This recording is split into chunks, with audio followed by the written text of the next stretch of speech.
Hello guys, how are you? I'm Hardeep Singh. Welcome back to your own YouTube channel.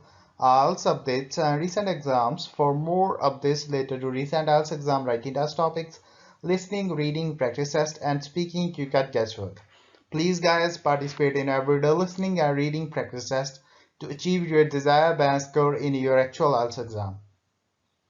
Please hit the like and subscribe button. Press the bell icon for the upcoming notifications.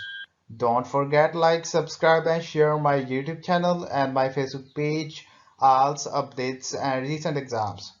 Part 1. You'll hear a dialogue between a foreign student and a student union officer.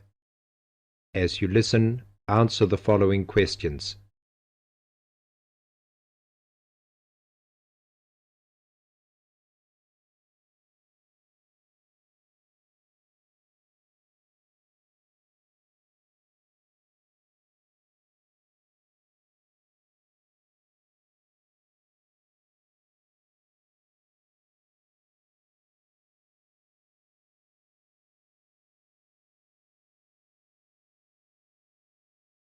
Listen carefully and answer questions 1 to 3.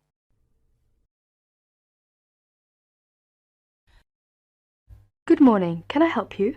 Yes, I'd like to know something about the British medical scheme. Yes. What's your question? Can I use British doctors if I fall ill?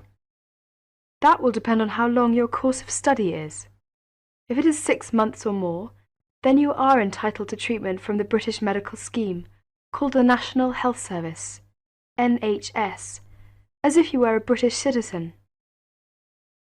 With the NHS, consultations with doctors are free, but you will be asked to pay something towards the cost of medicines. In 1987, this is £2.40 for each item of medicine. You are also entitled to free treatment in British hospitals. Always make sure the doctor knows you want treatment from the NHS, as doctors also take private patients, who pay the full cost of all their treatment. How do I make sure I can be treated by the NHS? If you are eligible for treatment, that is, you are registered on a course of 6 months or longer, then the first thing you should do is to register with a doctor. You should register with any doctor close to where you live. Local post offices have lists. Before you hear the rest of the conversation, you have some time to look at questions 4 to 10.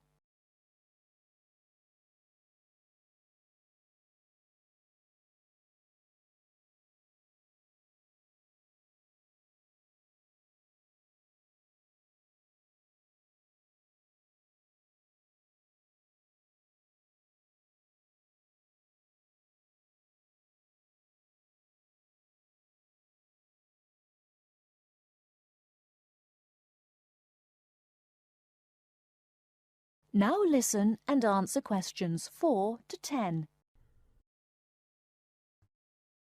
All you need to do is visit the doctor or the doctor's receptionist during consulting hours and ask to be included on the doctor's list of patients.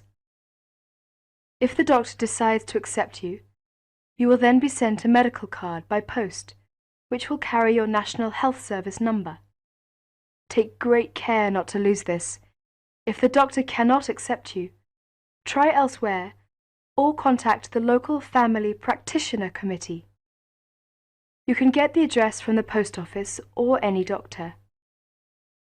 Find out your doctor's consulting hours from the doctor or the receptionist and ask whether or not you need to make an appointment before seeing the doctor. Remember to be on time for any appointment you make. You can see him or her during those hours unless you are seriously ill. If you are seriously ill, the doctor can be called out to see you. Once you have registered, you should tell your warden, landlord, landlady or a friend the name, address and telephone number of your doctor, so that if you are suddenly taken ill, the doctor can be called out to see you. I see. Could you tell me something about British hospitals? Yes, hospitals provide specialist treatments, or treatment for which any kind of extended stay is required. Your doctor will recommend you to go if it is necessary. casualty or emergency treatment following accidents is free for everyone. As not all hospitals provide such services, you should find out which local hospitals do, in case you ever need treatment. How about dental care in Britain? You can find lists of dentists who give National Health Service treatment at local main post offices. You do not register with a dentist, but you should ask whether they are willing to give you NHS treatment, as dentists are free to accept or refuse patients, and to provide private treatment only. If you are accepted, you should give the dentist the NHS number which is on your medical card. There is a charge for all dental treatment. For basic treatment, this could be up to £17. More extensive dental treatment will cost more if you are not registered with a doctor. You will have to pay the full cost of dental treatment as a private patient. You will have to make an appointment to see your dentist and should give notice if you are unable to attend an appointment, or you will be charged for loss of time. You should try to have your teeth checked at least once per year by the dentist. From the NHS, you are entitled to a free 6-monthly checkup. Thank you very much. This helps me a lot. That is the end of part 1. You now have half a minute to check your answers.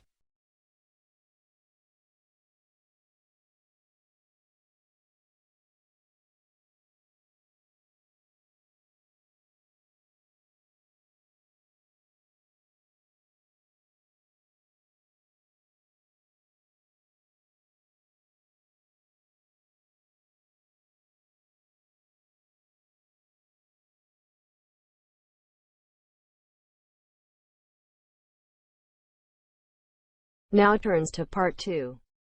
You are going to listen to two students talking about a presentation on time management. First, you have some time to look at questions 11 to 15.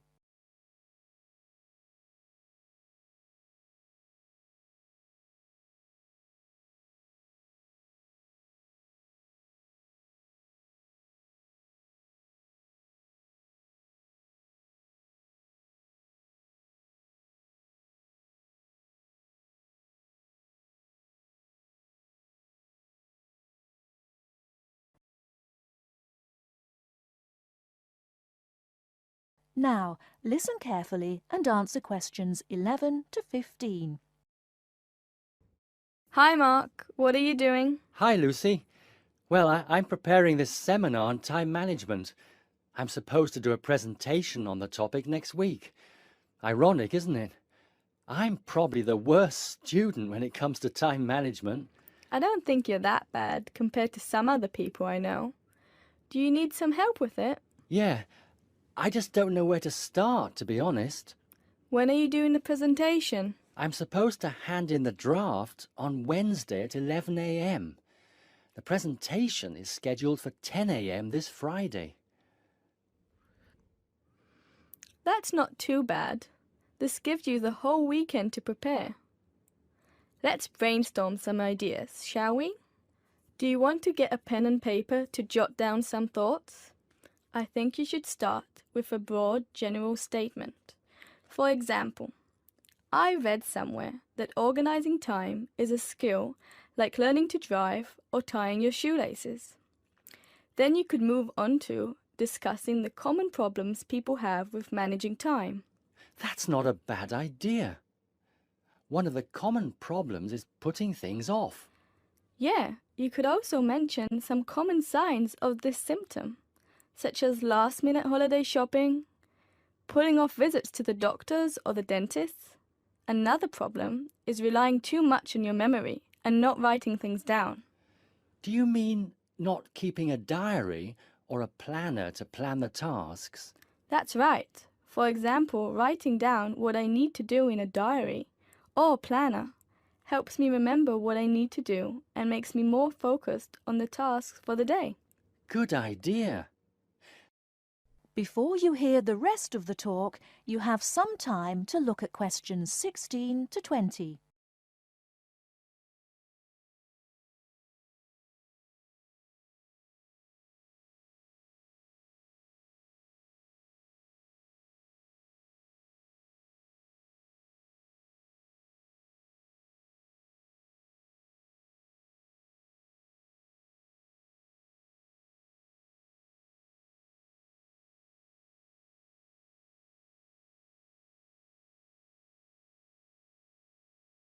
Now listen and answer questions 16 to 20. That reminds me of something I've been meaning to do for a while now. Anyway, I should also include some advice on how to deal with the problem, shouldn't I? Sure, you can talk about some ways of stopping procrastination. I guess making a to-do list can help one focus on what needs to be done. Definitely. Another way to deal with the problem is to prioritize and do the hardest job first, the one which requires the most effort and concentration. Also, my tutor recommended that I should break big projects into small parts with a specific goal. Having an action plan has worked for me. I usually make a list of small tasks I need to do to achieve a goal. Sometimes I just don't feel like getting down to work because a task seems too overwhelming for me to even think about. This technique helps me reduce psychological pressure if I think of a project as a set of easily achievable tasks. Don't you think? I know what you mean. I often feel like that myself with the statistics project I've been doing this term. I'm well behind and the deadline is next week. I think setting deadlines and sticking to them can help one to achieve goals. You can discuss this aspect in your presentation too. A good point. Setting deadlines can also help one become more realistic about the time it takes to do tasks. Another point you could include is how to deal with interruptions. Okay, I guess blocking in time to handle unpredictable interruptions can help one stay focused. Not just that, some interruptions, such as phone calls, can be easily avoided by using answering machines, for example.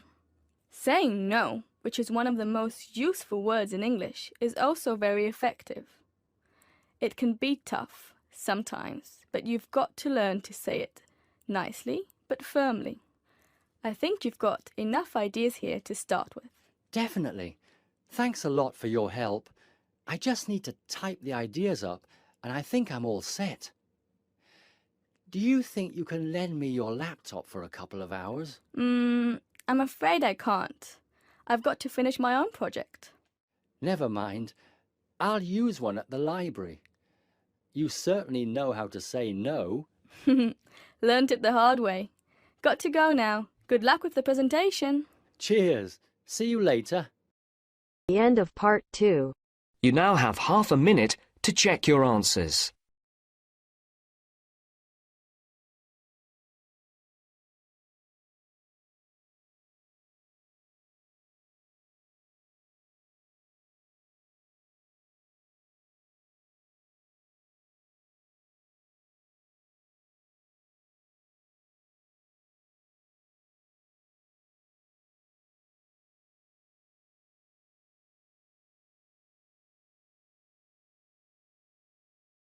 Now turns to part 3. You are going to hear a conversation between Sally and Ben. They are new college students. You now have some time to read questions 21 to 25.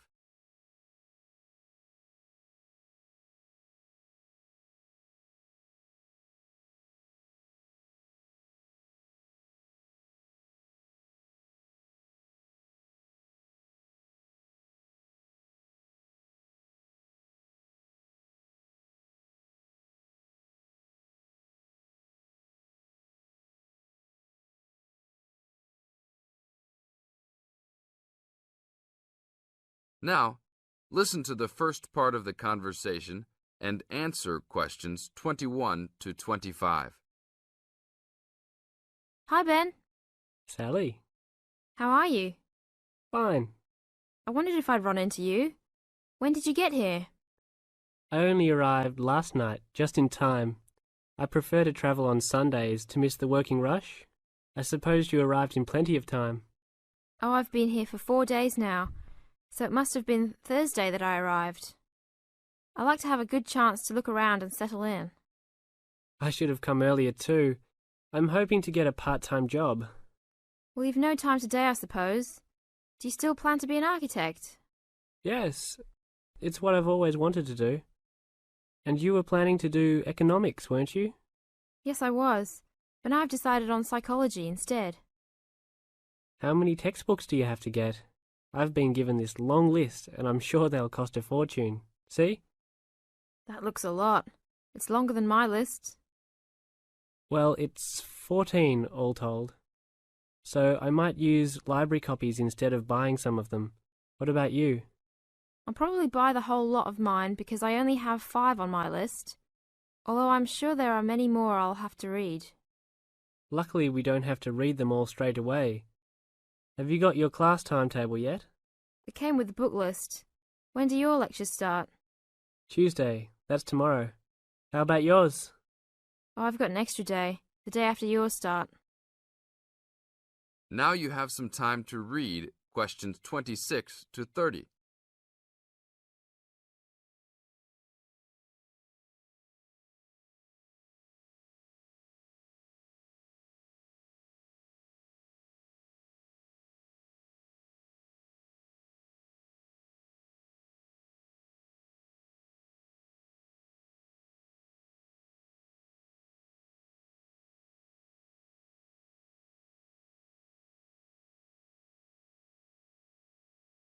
As the conversation continues, they are talking about their new college life.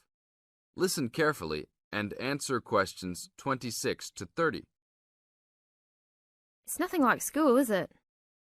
Not so far, and the lectures will certainly be different.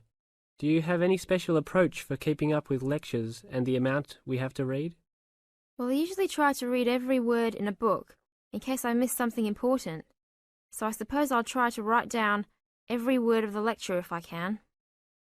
Oh, I couldn't do that. I'd get cramp in my fingers, and I wouldn't really hear what was being said. I usually skim a book when I read, and underline key parts, so I guess I'll try to make notes on the main points of the lecture. Have you thought of using a cassette recorder? You mean to record the lecture? Yep. Then you could make really good notes. Is it allowed? I think so. It must be. Plenty of people seem to do it. It has to be better than trying to write every word as you listen. Anyway, what's your first lecture about? Oh, it's on the Industrial Revolution. The Industrial Revolution? Sounds boring to me. Not really. It made a big difference to everything, including architecture eventually. So what's your first lecture about? It's about what separates humans from other animals. Okay. Look, I was on my way to the library to check out some of these books on my list. I have a tutorial paper to give in a couple of weeks. Oh, what's the topic? Well, I think our lecturer must have trouble thinking up topics. The topic is, why study architecture? I don't know. It could give you a chance to set out what you want to do. I guess so. Have you been given any tutorials to do yet? Yes. Mine is called Needs for Sleep. Sounds almost as interesting as mine. The end of part 3. You now have half a minute to check your answers.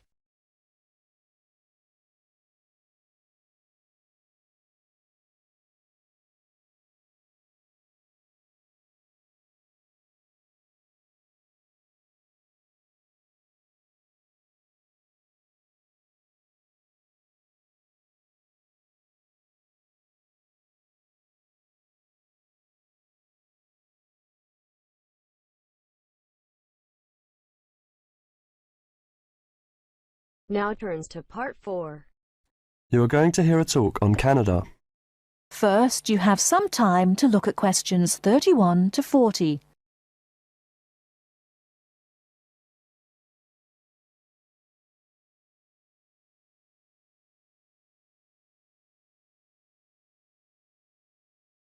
Now, listen carefully and answer questions 31 to 40.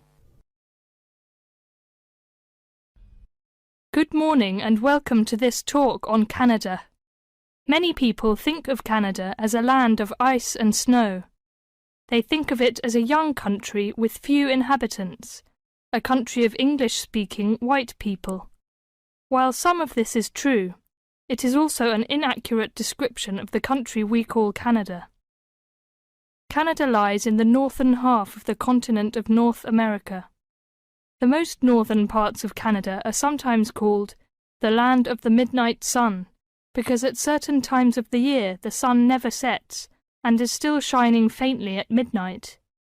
This northern part of Canada is cold and mostly snow-covered all year round. Most of the people who live in this northern part of Canada are called Inuit or Dene. They were once called Eskimos. They are the original people of this land and are part of what are called the First Nation. As we move to the more southern parts of Canada, the land changes and so does the people. Moving from east to west in southern Canada, we travel from the Atlantic provinces of Nova Scotia, Newfoundland, New Brunswick, and Prince Edward Island. These small provinces, with small populations, border on the Atlantic Ocean. The land in these provinces is not very fertile, so fishing, forestry, and mining are the main industries, although in some small areas, agriculture is also important. If we travel west from the Atlantic provinces, we come to central Canada, composed of the large provinces of Quebec and Ontario. Both provinces are rich in natural resources, have fertile land, and are the centres of industry for Canada's largest cities. Toronto and Montreal are found in these provinces. The province of Quebec is the centre of French language and culture in Canada. In fact, Montreal is the second largest French-speaking city in the world after Paris. Finally, in the far west of Canada, we come to the province of British Columbia. This province is separated from the prairies by the Rocky Mountains and is bounded on the west by the Pacific Ocean. British Columbia is often called simply the West Coast. British Columbia is an attractive place for tourists because of its mild climate, spectacular mountains, seacoast, and beautiful forests. Agriculture, forestry, shipping, and fishing are major industries in British Columbia. The people of this land of Canada are as varied as its landscape. The original settlers, those we call the people of the First Nations, came from Asia by crossing the Bering Strait from Siberia to Alaska. In their new environment, they developed many new languages and cultures. In the 16th century, the first Europeans arrived in eastern Canada. They came from Britain and France. By making treaties with the original inhabitants, they gradually established colonies in eastern and central Canada. After a war with France, Britain took over the French colonies in Quebec and eastern Canada. By the end of the 18th century, all of Canada was under British rule. From this time until the present century, most of the immigrants to Canada were British, Scottish, and Irish. In this century, however, Canada has had an influence of settlers from all over the world. There are now hundreds of thousands of people from Asia, Africa, and South America who now call Canada their home. That is the end of part 4. You now have half a minute to check your answers. So guys, don't forget like, subscribe and share my YouTube channel and my Facebook page. IELTS updates and recent exams. For more updates related to recent IELTS exam writing test topics, listening, reading, practice test and speaking, you got guesswork. Please guys, participate in everyday new IELTS listening and reading practice tests to achieve your desired band score in your actual IELTS exam. For more IELTS material, visit my official website www.ieltsupdatesandrecentexams.com. The link is given below in the description. If you need PDF files of latest IELTS material, then please join my Telegram channel. So guys, please write your score below the comment section. Again, thanks for listening. God bless you all guys. Stay tuned, stay safe.